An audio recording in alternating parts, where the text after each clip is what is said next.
enormes marejadas sociales en nuestro país, pero no necesariamente los entendemos, comprendemos su origen y sabemos convivir con ellos. Para tratar de entender mejor a los sismos, he invitado al doctor Víctor Manuel Cruz. Él es investigador del Departamento de Sismología del Instituto de Geofísica de la Universidad Nacional Autónoma de México. Víctor Manuel Cruz, gracias por estar con nosotros. Mucho gusto. ¿Por qué son tan diferentes todos los sismos? ¿Por qué vemos un sismo, digamos, de 8.2 grados que casi no afecta a la Ciudad de México? Vemos uno de 7.1 que sí afecta a la Ciudad de México. Y, en fin, ¿por qué vemos estas discrepancias en los efectos, por lo menos superficiales, de los sismos?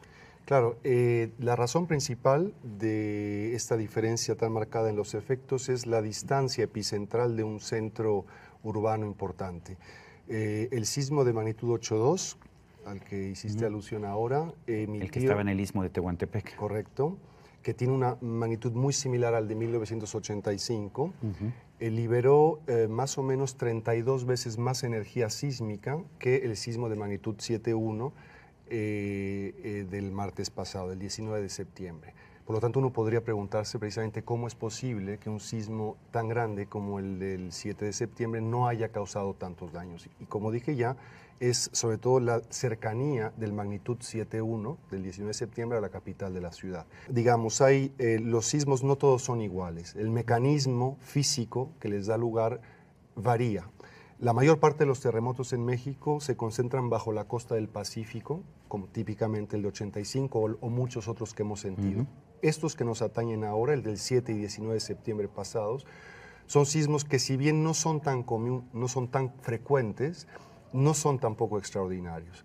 Son rupturas de roca que ocurren a mayor profundidad y abajo del continente, dentro de la placa oceánica de Cocos, que se encuentra por debajo del continente. Es la famosa subducción, o sea, se está metiendo debajo de la placa de Cocos, de la placa de Norteamérica. Es correcto, es la subducción la que produce ese hundimiento de la placa oceánica por debajo. ¿Los dos sismos tuvieron el mismo origen, esta subducción? Es correcto, sí, es decir, tuvieron el mismo origen en el sentido que rompieron la placa oceánica abajo del continente. El de 85 no, el de 85 rompió en la interfase de contacto entre las dos placas, la de arriba y la de abajo. ¿Por qué el sismo del 7 de septiembre tuvo miles de réplicas y en cambio el sismo del 19 de septiembre tuvo apenas unas decenas de réplicas? Sí, es una diferencia muy notable. Otros sismos como el del 19 de septiembre, el 7.1, que han ocurrido en México, por ejemplo, en 2016, el Día del Padre, hubo un sismo muy sentido en la Ciudad de México, mucho más pequeño, un 5.9. Estos sismos en general no tienen muchas réplicas, los que ocurren, digamos, en el estado de Guerrero, Puebla, de este tipo. Sin embargo, el del 7 de septiembre, que como ya dije es del mismo tipo, es intraplaca, profundo, muchísimas más réplicas. Ahora, ¿por qué? No es fácil de responder a la pregunta. Es probable que se deba, por un lado, a la magnitud, que es mucho mayor, es decir, la perturbación que produce en los esfuerzos dentro de la Tierra una ruptura tan grande puede promover que haya más réplicas. También puede ser que haya, porque está debajo del mar, mayor cantidad de fluidos dentro de la placa oceánica que produzcan una mayor cantidad de réplicas. Es una problema físico complejo de entender. Víctor Manuel, me sorprende mucho cómo hay lugares muy afectados con una destrucción enorme como Jojutla en Morelos. Sin embargo, la ciudad de Cuernavaca, por la que estuve visitando, casi no tuvo ninguna consecuencia superficial, cosas relativamente pequeñas, algunos edificios históricos, pero nada que ver con lo que ocurrió en Jojutla o en Tlayacapan. ¿Por qué las consecuencias superficiales pueden ser tan diferentes, siendo que Cuernavaca pues, está muy cerca del lugar de epicentro? Sí. A ver, las razones pueden ser varias. Una, podría ser que Cuernavaca, el suelo donde está, asentada la ciudad, sea más robusto, más duro que el suelo. Creo que sí lo es muy rocoso, ¿no? Es rocoso, esto ya sigue siendo, digamos, son las faldas del Chichinautzin, que son rocas principalmente volcánicas. Esa puede ser una de las razones. Otra es que Jojutla se encuentre más cerca de la zona epicentral y por lo tanto la intensidad de las sacudidas son mayores. Otra es que la vulnerabilidad de las habitaciones en Jojutla sea mayor que en Cuernavaca. Hay muchos factores. La construcción puede haber sido un factor, el hecho de que quizás no sea tan sólida, ¿no? Puede ser, sí. En la Ciudad de México, ¿por qué vemos diferencias tan grandes entre la zona de la Colonia Condesa y Polanco, por ejemplo? Claro, es impresionante, ¿no? Sí, la diferencia es enorme. Y están muy cerca. Sí. Bueno, ahí... ¿Es el subsuelo la diferencia? Absolutamente, claro. O sea, la Ciudad de México, gran parte de la ciudad está asentada en lo que eran los antiguos lagos del Valle de México, es decir, sobre sedimentos lacustres compuestos de arcillas compresibles saturadas en agua. Otra parte no, la parte de lomas. Entonces, geotécnicamente, el suelo de la Ciudad de México se separa en tres grandes partes: la zona de lomas, donde estamos ahora mismo, aquí, y la zona de lago. ¿El Ajusco es zona de lomas? Es correcto, es suelo duro, digamos. Y lo que quiero decir es... El Ajusco debe ser hasta volcánico el suelo, ¿no? Sí, así es. Igual que Ciudad Universitaria, ¿no? Entonces, cuando las ondas sísmicas entran a los sedimentos lacustres, a la zona del lago, que es notablemente las colonias Roma, Condesa, Doctores, Centro, etcétera, las ondas sufren una amplificación muy grande. ¿Sí? Viajan mucho más lento en esos sedimentos superficiales y su amplitud se dispara. Eso es la causa principal. Ahora, ¿por qué vemos esta correlación tan extraordinaria? O quiero decir, ¿por qué esta localización tan bien definida de los daños en una región? Si uno compara esos daños con la geometría de la cuenca, de los sedimentos de los que hablo, vemos, ya tenemos las figuras, son realmente sorprendentes, cómo estos se concentran en el límite poniente de la cuenca, ¿sí? Donde terminan los sedimentos, en lo que llamamos la zona de transición entre la zona dura y la zona blanda del lago.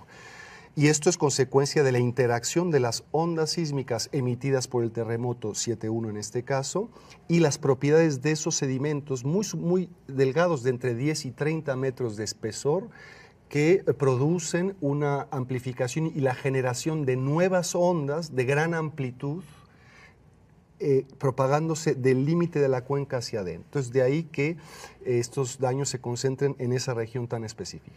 Hay casi un mito acerca del gran sismo que tarde o temprano va a afectar a la República Mexicana.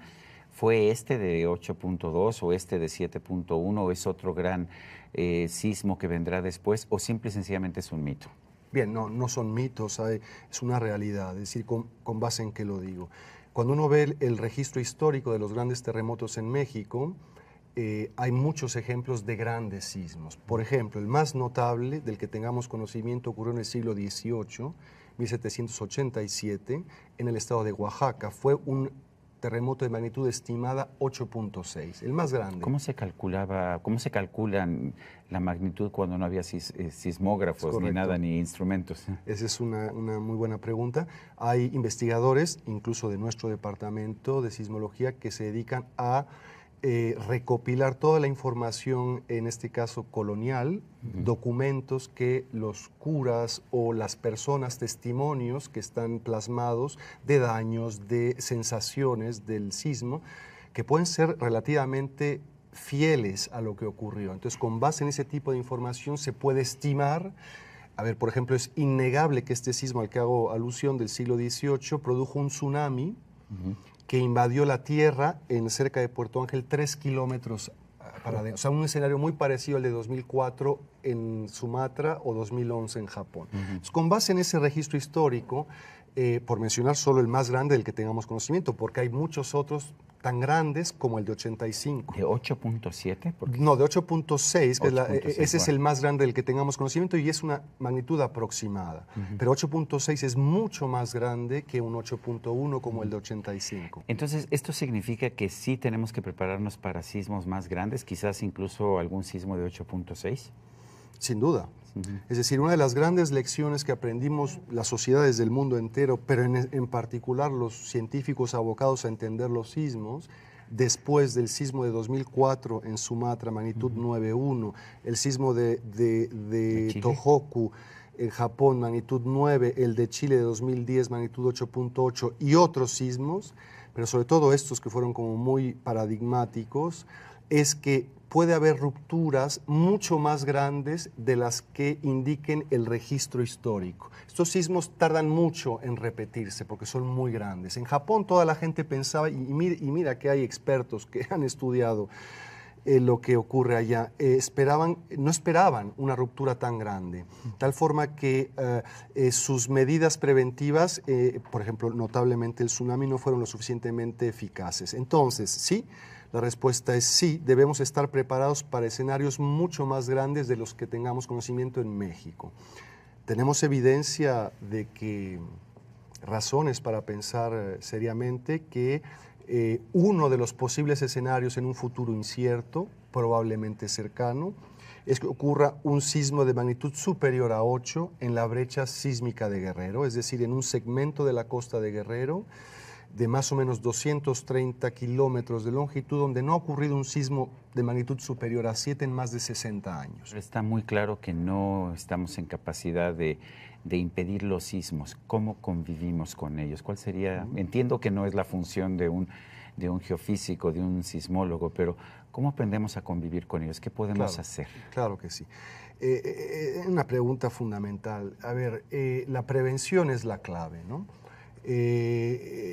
Uno puede vivir tranquilamente si tiene la garantía de que no es vulnerable ante el fenómeno. Las sacudidas seguirán siendo tan violentas o incluso más de las que hemos vivido recientemente. Pero si sabemos que las edificaciones, en este caso de la Ciudad de México, cumplen realmente, o sea, que fueron edificadas en apego al reglamento actual de construcción. Pero si este reglamento prevé un sismo, digamos, de 8.6 o de 9, ¿sí es suficiente?